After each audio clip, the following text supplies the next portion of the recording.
Drama serial तकदीर में आज की एपिसोड में असद किसी ज़रूरी काम से कहीं जा रहा होता है तो रास्ते में उसको हसीना नज़र आ जाती है। वो हसीना से कहता है कि हसीना, आप यहाँ पे क्या खड़ी कर रही हो। वो कहती है मैं किसी रोज़गार की तलाश में हूँ, मैं चाह रही हूँ कि कोई मुझे अपने घर काम पे रख ले। जिस पे असद साहब कहते हैं कि अच्छा भला आप हमारे घर काम कर रही थी, अब क्या ज़रूरत थी घर छोड़ के जाने की। वो कहती है कि मैं घर छोड़ के नहीं गई भाई साहब, मुझे आपकी मामा ने घर से बाहर निकाला था। वो कहते हैं कि मामा ने घर बाहर निकाला था। वो कहते हैं अच्छा चलो ये आप कुछ पैसे रख लें और जो है ना आप मेरे घर दोबारा काम पे लग जाएं। वो कहती है कि मैं भीख नहीं मांगना चाहती, मैं इज़्ज़त मेहनत करके इज़्ज़त से हलाल की रोटी कमाना चाहती हूँ।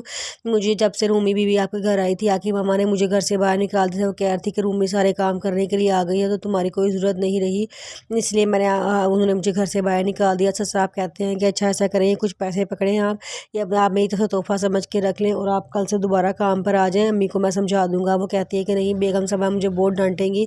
ऐसा साहब कहते हैं कि अम्मी से मैं बात कर लूँगा, बस आप कल से दोबारा काम पर आ जाएँ।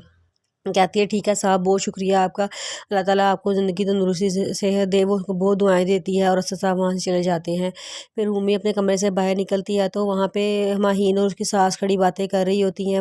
माहीन कहती है कि रूमी बहुत चिल्लाक हो, किस तरह तुमने असद भाई को अपनी उंगलियों पे नचाया हुआ है। पीछे से असद भी कमरे से निकल के आ जाता है। असद कहता है कि ये किस तरह बात कर रही हो तुम, मेरी बीवी से इस तरह बात करते हैं, ये तुम्हारी बड़ी भाभी है, इसे भाभी करके बात करो, तुम उसका नाम क्यों ले रही हो। तो कहती है कि मैं तो इसकी दोस्त हूँ, हम लोग तो बेतकल्फ़ी है हमारे दरमियान। असद कहता है कि जैसी मर्ज़ी बेतकल्फ़ी हो लेकिन रिश्तों का अदब और लिहाज़ होना बहुत ज़रूरी है। उसकी मम्मा कहती हैं कि बेटे इतनी गुस्से वाली कौन सी बात है, दोनों भाभी जेठानी हैं आपस में प्यार मोहब्बत वाली बात कर लेती हैं तो इसमें ऐसी गुस्से होने वाली कौन सी बात है। वो कहता है जितनी मर्ज़ी बेतकल्फ़ी हो, जितनी मर्ज़ी प्यार मोहब्बत हो, लेकिन हर रिश्ते को उसकी अदब और एहतराम मिलना चाहिए। रूमी इस घर की बड़ी बहू है, इसे इस घर का बड़ी बहू का रुतबा मिलना चाहिए जो ये डिज़र्व करती है। ये कहता है, वहाँ से हसीना भी आ जाती है तो उसकी सास कहती हैं कि हसीना तुम यहाँ पे कहाँ से आ गई हो। जिस पे वो कहती है कि मुझे असद साहब ने बुलाया है। असद कहता है कि मामा इनको मैंने रखा है और कहता है रूमी जाओ हसीना को किचन के काम बता दो। रूमी कहती है अच्छा, रूमी उसको किचन में ले जाती है। असद पीछे से मामा से कहता है कि मामा मैं एक बात आपसे और कहना चाहूँगा कि अब हसीना को इस घर से ना निकालना। वो कहती है कि मैंने कब निकाला था, वो तो खुद गई थी। जिस पे असद कहता है कि चले ठीक है, अगर वो इस बार जाना भी चाहे तो आपने उसको रोक लेना है, उसको जाने नहीं देना। जूनी माँ इनसे कहती है मैं समझ नहीं आ रहा कि मैं मामा पापा से कैसे बात करूं। मैंने पापा से कल अपनी सहेली के हवाले से बात की थी लेकिन उन्होंने इतना सख्त रिएक्शन दिया था, मैं तो डर ही गई थी। मैं शहजाद से शादी करना चाहती हूँ, ऐसे कैसे शादी करूँ।